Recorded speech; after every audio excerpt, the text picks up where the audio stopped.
Hello बच्चों, welcome to Shrinika classes. आज हम पढ़ने जा रहे हैं, जैसा कि मैंने आपके सामने टॉपिक लिखा हुआ है, नंबर ऑफ ट्रेलिंग जीरोस।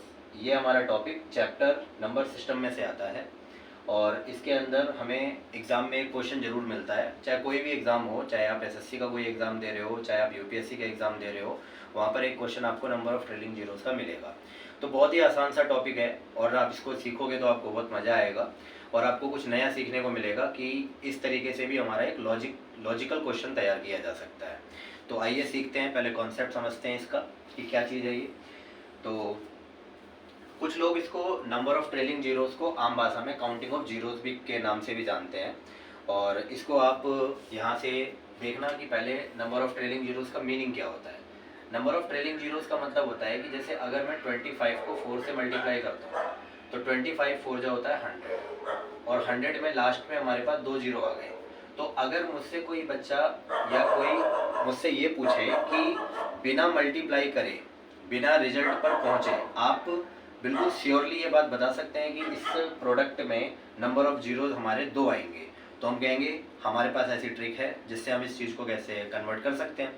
तो वो करना क्या होता है कि पहले आपको ये देखना होता है कि जैसे जब हम एक जीरो लेते हैं, जब हमें 1 जीरो चाहिए, तो 1 जीरो लेने के लिए हमको किस चीज़ की ज़रूरत होगी। तो 1 जीरो लेने के लिए हमें 2 और 5 की ज़रूरत होगी। 2 और 5 को अगर हम मल्टीप्लाई करेंगे तो आपको पता है 10 आता है और 10 में हमारे पास एक जीरो मिलता है। तो मिनिमम अगर एक जीरो हमें चाहिए तो हमें 2 और 5 की ज़रूरत पड़ेगी। तो अगर हमें 2 और 5 के जितने पेयर मिल जाएंगे, जितने भी पेयर, अगर 2 पेयर मिले तो 2 जीरो, 3 पेयर मिले 3 जीरो, 4 पेयर मिले तो 4 जीरो। तो हमें कोशिश ये करनी है कि कोई भी हमारा सवाल हो, उस सवाल के अंदर हमें ये चेक करना है कि उसमें नंबर ऑफ पेयर्स कितने हैं 2 और 5 के। तो जैसे एग्जांपल मैंने ये दिया आपको 25 इंटू 4, तो 25 में आप जानते होगे 25 को हम ऐसे लिख सकते हैं 5 इंटू 5 इंटू 4 को लिख सकते हैं 2 इंटू 2। तो देखो नंबर ऑफ पेयर कितने आ गए, एक पेयर ये बना, एक पेयर ये बन गया, तो 2 पेयर बने, इसीलिए हम कह सकते थे इसमें कितने जीरो आएंगे, 2 जीरो आएंगे।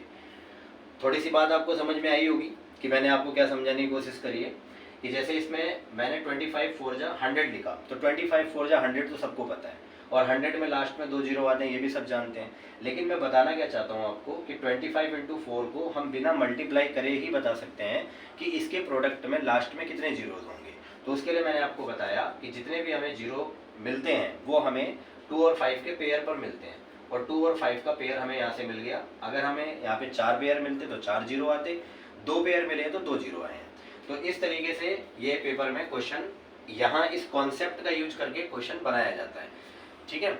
तो जैसे क्वेश्चन अगर आप देखोगे तो क्वेश्चन के अलग अलग ढंग हैं पूछने के, एग्जामिनर अलग अलग तरीकों से क्वेश्चन पुटअप करता है। जैसे पहला क्वेश्चन देखते हैं, जैसे उसने लिखा 15 इंटू 20 इंटू 35 इंटू 40 इंटू 75, ये एक नंबर लिख दिया। अब हमें पता है कि हम इसको आपस में मल्टीप्लाई नहीं कर सकते। अगर हम आपस में मल्टीप्लाई करके कोई बड़ा नंबर निकालने की कोशिश भी करेंगे तो उसके लिए हमें कैलकुलेटर की जरूरत पड़ेगी। अगर हमें कैलकुलेटर की जरूरत पड़ेगी तो फिर सवाल तो वो हमारे कोर्स आउट ऑफ कोर्स ही हो गया। तो इसमें हमें ये चेक करना पड़ेगा कि यहाँ पर नंबर ऑफ पेयर्स 2 और 5 के कितने हम बना सकते हैं। तो आपको आना है और देखो एक बात का और ध्यान रखना है कि हमें नंबर ऑफ जीरोस जब निकालने हैं तो केवल हमें 2 और 5 के पेयर को बनाने की जरूरत है और किसी और अदर नंबर की हमें जरूरत नहीं पड़ती है। अब कुछ बच्चे सोचेंगे कि सर 2 और 5 ही क्यों, 4 और 5 को मल्टीप्लाई करेंगे तब भी जीरो आएगा।